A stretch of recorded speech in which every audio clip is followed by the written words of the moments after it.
South Memphis, 1976. Riverside Projects. The kind of place where blues came out of pain and barbecue smoke still couldn't cover the smell of poverty. Craig Petties is born into a household running on thin margins. His mother, Eva Jean, pulling about $15,000 a year as a foster parent. His father, Ghost, already fading into the neighborhood statistics. Here's what matters. Memphis wasn't Miami. It wasn't Los Angeles. It wasn't even on most federal maps as a serious pipeline. People called it just another dot, a pass-through city, a place you drove by on the way somewhere important. That blind spot is the first tool Petties ever learned to use. In a city nobody was watching, you could build without noise. By the late 80s, when crack economics rewired whole blocks, street life in South Memphis wasn't a temptation. It was an operating system. Petties steps into the game early. Nickel bags, small money, constant motion, and he starts noticing patterns other kids miss. Who gets caught? Who stays clean? Who talks too loud? His first arrest hits at 15, freshman year at Carver High in 1992. For most teenagers, that's the scare straight moment. For him, it's tuition.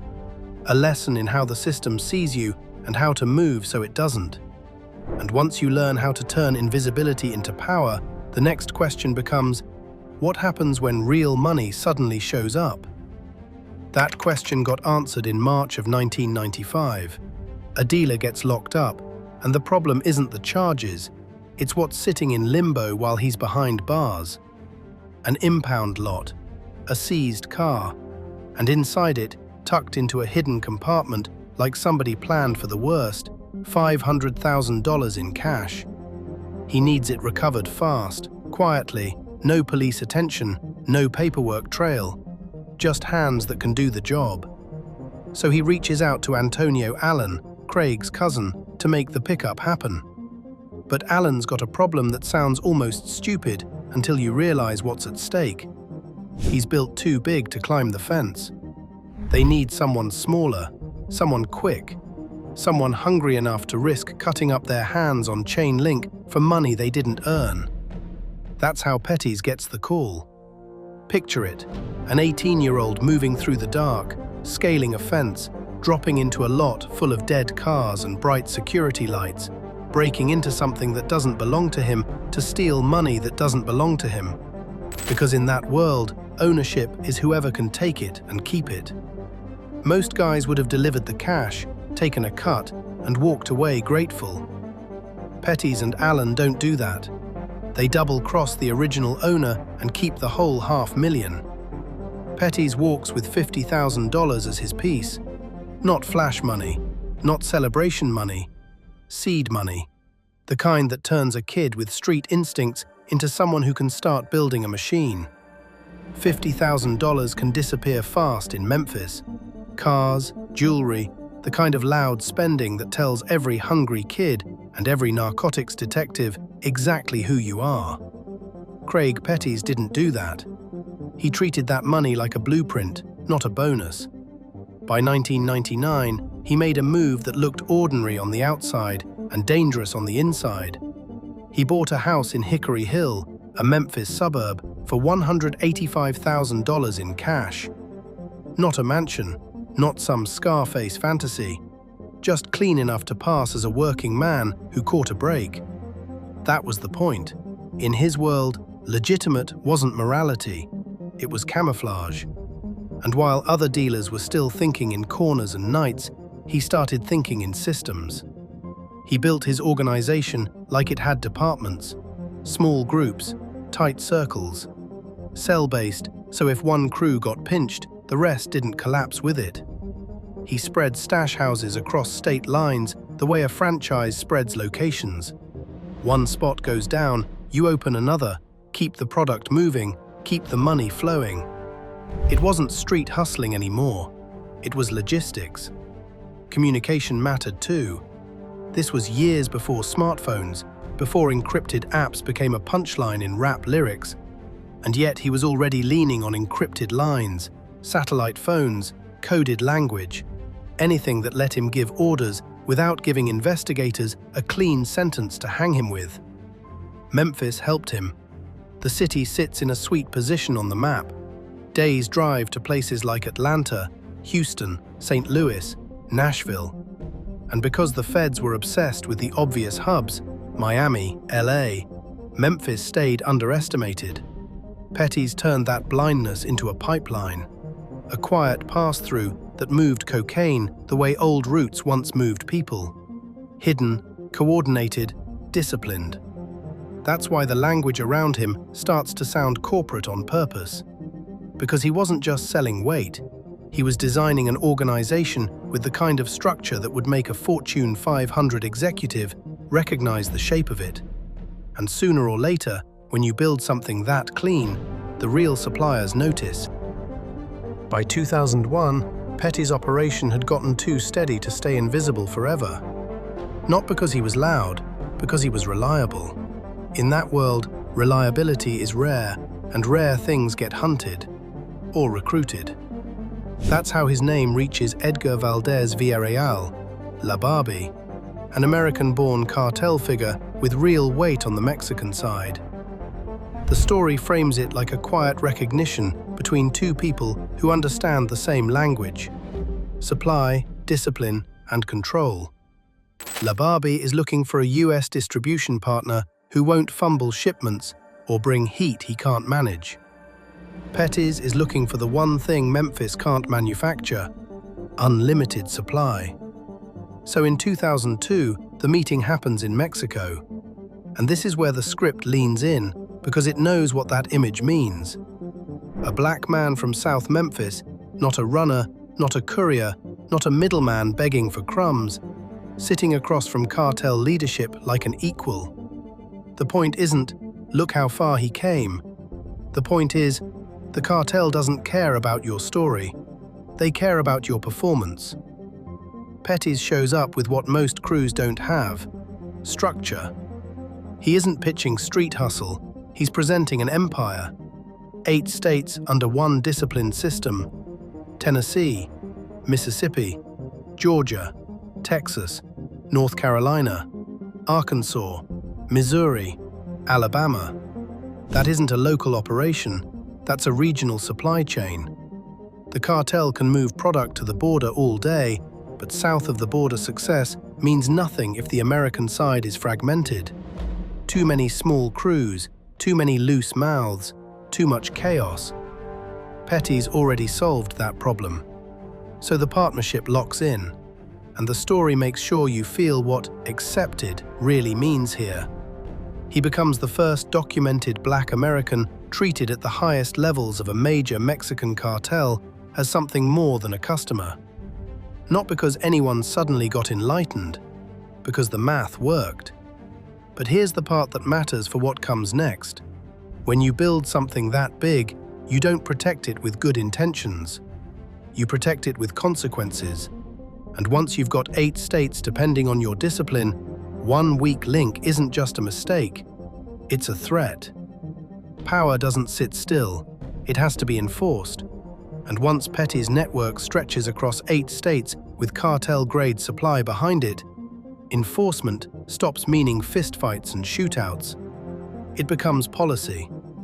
The story makes that point in the ugliest way. The violence isn't random, and it isn't hot-headed. It's management. A decision tree with bullets at the bottom. The script says it outright. This wasn't punishment so much as advertising. You don't just remove a problem, you teach everyone watching what the problem costs. Take Marcus Turner. He steals from the organization. Money, product, trust. It doesn't matter which, because in Petty's world, those are the same thing. Turner doesn't get a quick ending. He gets held for days, tortured, kept alive long enough for the message to soak in. The cruelty isn't personal, it's instructional. It's there to make sure nobody else ever thinks stealing is a gamble worth taking. Then Mario McNeil makes a different mistake. He threatens Petty's mother, not the business, his family. And the response is immediate and public. McNeil is shot in a Memphis restaurant in broad daylight, where witnesses can't pretend they didn't see it. The brazenness is the point. The rule gets carved into the city's memory. Touch the money or touch the family, you don't get a second chance. Not a warning, not a negotiation, a period. And that's what makes Petties especially dangerous in this telling. The violence has a job. Kill a thief, prevent more theft. Kill a threat, prevent more threats. Kill a cooperator, stop the leaks. It's the same logic a corporation uses when it cuts a department, just with bodies instead of severance packages. Then the worst leak comes from inside his own bloodline. Antonio Allen, the cousin who helped set up the $500,000 recovery back in 1995, gets jammed up by the feds. And the feds do what they always do. They offer a man time off his sentence in exchange for a map to someone bigger. Allen takes the deal. He starts wearing a wire, recording conversations, turning family history into evidence. In most stories, that's where emotion enters. Rage, heartbreak, betrayal. But this story doesn't let Petties have that. It frames his response as something colder than anger, calculation. Allen is a threat to the entire machine, so Allen gets removed. In 2002, his own cousin is killed. And once you cross that line, once you prove you'll erase your own blood to protect your freedom, there's only one direction left to move. Because the law is coming, and Petties knows exactly where a man like him can still operate while America tries to close its hands around his throat. The indictment didn't hit him like panic. It hit him like a calendar reminder. 2002 is the year the paperwork finally matches the rumor. Murders, trafficking, laundering, the whole structure laid out like a blueprint on a prosecutor's desk. Most men would run the way amateurs run. Random cities, cheap motels, living off fear and luck. He makes a different move. Mexico. Not hiding, relocating, straight into the protection of the same cartel pipeline that fed his rise. In the story's language, it isn't a fugitive sprint. It's moving headquarters to a place US law can't reach with a warrant. A border becomes a wall, and what makes it feel unreal is how normal it looks once he's there. A gated subdivision, cartel security, layers, a driver, a cook, a maid, a nanny for the kids, a personal trainer, armed guards in the background like furniture. The script leans on those domestic details for a reason. It wants you to feel the contrast. Back in Memphis, people are getting tortured over stolen work and shot over threats. Down there, the man giving the orders can wake up, eat breakfast, and send death across state lines without leaving the house. This is where the ghost idea is born. For 6 years, he runs the machine without face-to-face meetings, without showing up in the neighborhoods he controls, without standing on a corner or walking into a stash house. This is before encrypted apps are common, before the world is used to remote everything. Yet he's already operating by satellite phone, coded messages, insulated layers of communication. Orders go out, money comes in, product keeps moving. In August 2004, he lands on a US Marshal's Most Wanted list, accompanying names America puts on posters. For those who don't know, many remember this man as the biggest drug lord in America at one time. And he took that route that a lot of these guys do and became one of the biggest drug dealers connected to that cartel in Mexico. And still, the story says, he lives like an American expatriate with the right neighbors. Kids in private school, shopping in places where nobody asks questions because money does the asking for you. But protection is never loyalty. It's a rental, and the bill always comes due. By the time Petties was living behind gates and guards, the real war wasn't happening in the mountains. It was happening in conference rooms and wire rooms, headphones on, tape rolling, names getting circled in red. They called it Operation Petticoat, and it wasn't one agency chasing a headline. It was a stack of them, FBI, DEA, US Marshals, ATF, working the case the way you dismantle a machine, not by swinging at the engine, but by stripping parts off until the whole thing can't run. The strategy was simple and brutal. Break it from the bottom up. Every traffic stop that turned into a seizure, every low-level arrest that became a choice, 20 years or testify, one phone call or your kids grow up without you. Most men don't flip because they're evil. They flip because the math changes. And the feds kept changing the math week after week until loyalty started to look like suicide. Back in Memphis, the operation still moved, but you could feel the stress in it. Decisions took longer, disputes got louder. The discipline that Petties enforced through fear started slipping without his physical presence. The net tightened, and the one thing his cartel protection couldn't stop was pressure. Because protection isn't forever, it's conditional. By early 2008, Mexico's cost-benefit shifted.